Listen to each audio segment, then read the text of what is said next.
This video will show you how to operate the mixer in the sound room and pretty much just the basics of it on how to send a signal out into the large hall or to the small hall. The first thing we're going to do is we're going to first go over putting in a CD player.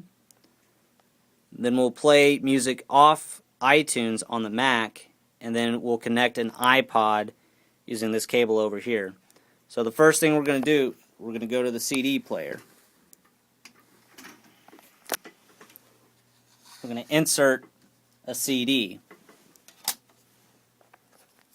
You hit close, and notice how I insert into tray 1. Wait for it to say show all the tracks, and then from there you come over here to the patch bay. You go to CD1 out, and you can put it into any one of the channels on the patch bay over here that go to Presonus 1 through 16. So you go over here to the patch cable, you take 2, you connect 1 to 23 and 24. Notice how I've plugged it into the out on the patch bay. The top row means you want it to come out of a device. The bottom row means you want it to come into a device. So I'm taking 23 and I'm going to plug it into 15. 24 is going into 16. Now you can actually plug it into any one of these over here, but I'm just choosing 15 and 16 because that's my preference. So what I'm going to do is I'm going to come over here. Now I can hit play. I hit play and I see that it's playing music. Then I come over to the mixer on 15 and 16 and I raise the fader. And we hear music. Now the reason we're hearing music is because 15 and 16 are selected, and if you see over here, they're assigned to the main. That means the main speakers. If I press this button, you're not going to hear music anymore. So it's off. And the reason we don't want to hear it right now is so we can determine if it's playing out into the large hall. To determine if we're playing music out into the large hall, we need to hear the microphone that's in there. I have a microphone positioned in this left corner, and it's basically called a comm mic, and I have that in the patch bay too. So you come to large hall comm. This is what's coming out of the large hall, and I'm going to put this into 14. And let's go ahead and see if we can hear anything.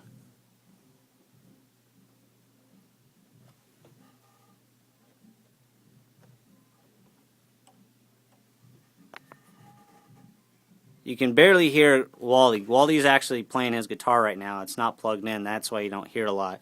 You probably can't hear him very well right now. So what I'm going to do to actually play music into the speakers that are on the right side and left side of this window that are in the large hall, I need to go to the auxiliaries. The auxiliaries are located up here, aux 1 through 6. To turn these auxiliaries on, there's a knob right here, and these are turned about almost 75% up, and we always leave them there. But to actually get a sound to come through there, is you have to hit the mix button on 1 and 2. You can hit mix on 3 and 4, 5 and 6. Let's go to aux 1. And what that does is it turns all of these into a volume knob for their respective channel. So 15 and 16, I want to turn the volume up on the auxiliary. So I'm going to turn it up. And I just do about 3 notches. Any more is probably a little bit too much for the volume in there. But So right now you should hear music, but there's one thing I forgot to do. I need to connect those auxiliaries, aux 1 and 2, to the large hall speakers. So I'm going to get more patch cable. I'm going to take the out of aux 1 and put it in the large speaker. I'm going to take aux 2 and plug that into the large hall speakers. So I already have quite a few patching connections in here. So now there should be music be playing in there. And if you look at Waldy, he's looking at me like, you need to shut the fuck up. But I'm not hearing anything. So the way I determine it, remember, I connected 14 to my communication. So if I turn this up, I should be able to hear the music in there. So what I'm hearing is I'm hearing what's being played in the large hall. So that's all I'm going to show there. Now, the other thing is we can talk to the large hall. Now, to do that, my aux 1 and 2 is playing the music in there. And my talkback is routed through aux 1 and 2. So if I hit this button, I should be able to talk in there. Check 1, 2. Check 1, 2. Let's go ahead and turn these down.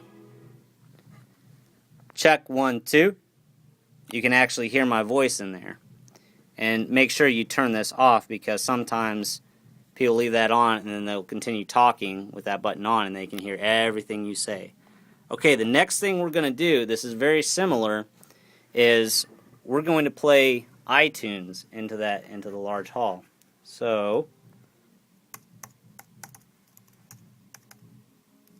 now the password for this computer is Chopper1775, if you ever need to know it. So I'm going to go over to iTunes. It's trying to connect to the internet. I don't want it to connect to the internet. Let's pick anything. This is the 15th annual Combined Concert. So I'm hitting play. Now, I want it going out of 1 and 2 on the mixer. And I have it routed to the mains, as you can see. And I'm going to raise the fader, but we still don't hear anything. We're not hearing anything because we're communicating with the computer right now. And the way you make sure this mixer communicates with the computer is you select those two buttons. And once I selected that, a signal came up. I'll show this again. I hit those two buttons, we get a signal, and I turn them off. Do it one more time. I'm going to raise the faders. And you have music coming in. Now, we're hearing it in here, but we want to hear it out in the large hall. So I'm going to go ahead and turn it off in here. And remember, 14 is my comm in the large hall. So I've gone to the mix on aux 1 and I've selected the mix button. I'm going to the knobs above channels 1 and 2 and I'm raising it up. Now there should be music being played in there. The way I check it again is I raise the fader on which my large hall comm is connected to.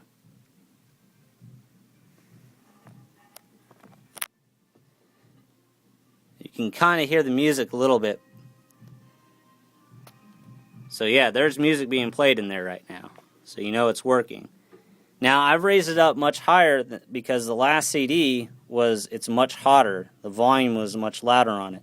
That's why you want to start out with the lower volume and gradually build it up so you don't surprise everybody in there. Alright, so I've turned the mix down. And so nothing's being played out in there. The next thing I want to do is I want to connect my iPod in there. So you can use your headphone jack that's on your iPod and just connect it. Just remember, if you have like a big thick casing that goes around your iPod, you're going to have to disassemble it so this can fit in there. But you plug this part into your iPod, and then you take these two cables in here. So this is what it looks like. There's a gray end and a red end. Basically, this is going to turn it into a left signal and right signal. So it's playing stereo, because all the music we listen to, it's mixed in stereo. So it's left speaker, right speaker. The way you remember this, gray is left, red is right. By default, R for red means right. And you can plug this into any one of the channels on the mixer. So I'm going to go in, remember in is the bottom row, 1 and 2. Now, I can't play my iPod right now because I'm making this video, but from here I would plug this in. And then I would come over here, make sure I hit play on the iPod and raise the fader. But there's one problem. This is working as pure audio. It's not really, even though your iPod works like a computer, the audio is working like a CD player or anything like that. It's still in computer mode, like it's communicating with this computer. If it's working like pure audio, like an analog signal, this has to be off. You only turn these FireWire buttons on if you want to communicate with that computer. And following the steps that we did before on the auxiliaries, patching everything in, that's how you get a signal out into the large hall. So let's just take another look at what I did, because I know there's a lot of cables in here patched. So 23 is going over to 15, and those aux outs are coming up to the large hall speakers. Okay. Now, there's one other benefit that I want to show you. You may not even need to come out here into the sound room and do any of this. Anytime you see all these cables plugged in, it is totally fine for you to unplug everything. If I come in here and I had everything routed, if you see all those things plugged in there and you unplugged everything from right there, I would not be mad. I know exactly how to put it back because it's designed for us to route things anywhere we want to. So I disassemble this every day. What I don't want you to do is to touch anything back here. The reason we have this patch bay is so I can instantaneously connect anything to the large hall or, well, the small hall and the large hall at any time, and have multiple signals, different CDs. We can play the computer the same time we're playing the CD player and have it being played into both halls. Just follow the corresponding labeling on the patch bay. Now, you can connect your iPods or a metronome using this kind of cable, which I have in the small hall and the large hall. And you can just plug it into the wall sockets in there. But first, you have to make sure everything, especially on the large hall insert right here, is disconnected. If there's still cabling going into the large hall from this patch bay, it's not going to work. And I'll go ahead and show you. So I'm going to take this cable.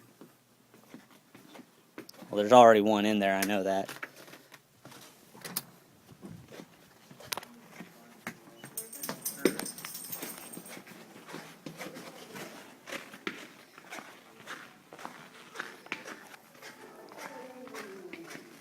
Okay, if you look right here, this is where I have your iPod connection.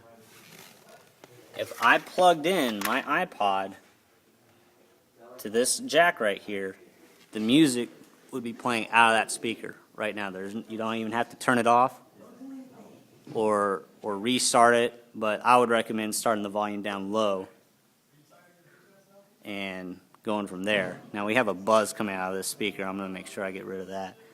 But yeah, you can play music at any time by just connecting this jack. And that's all for now.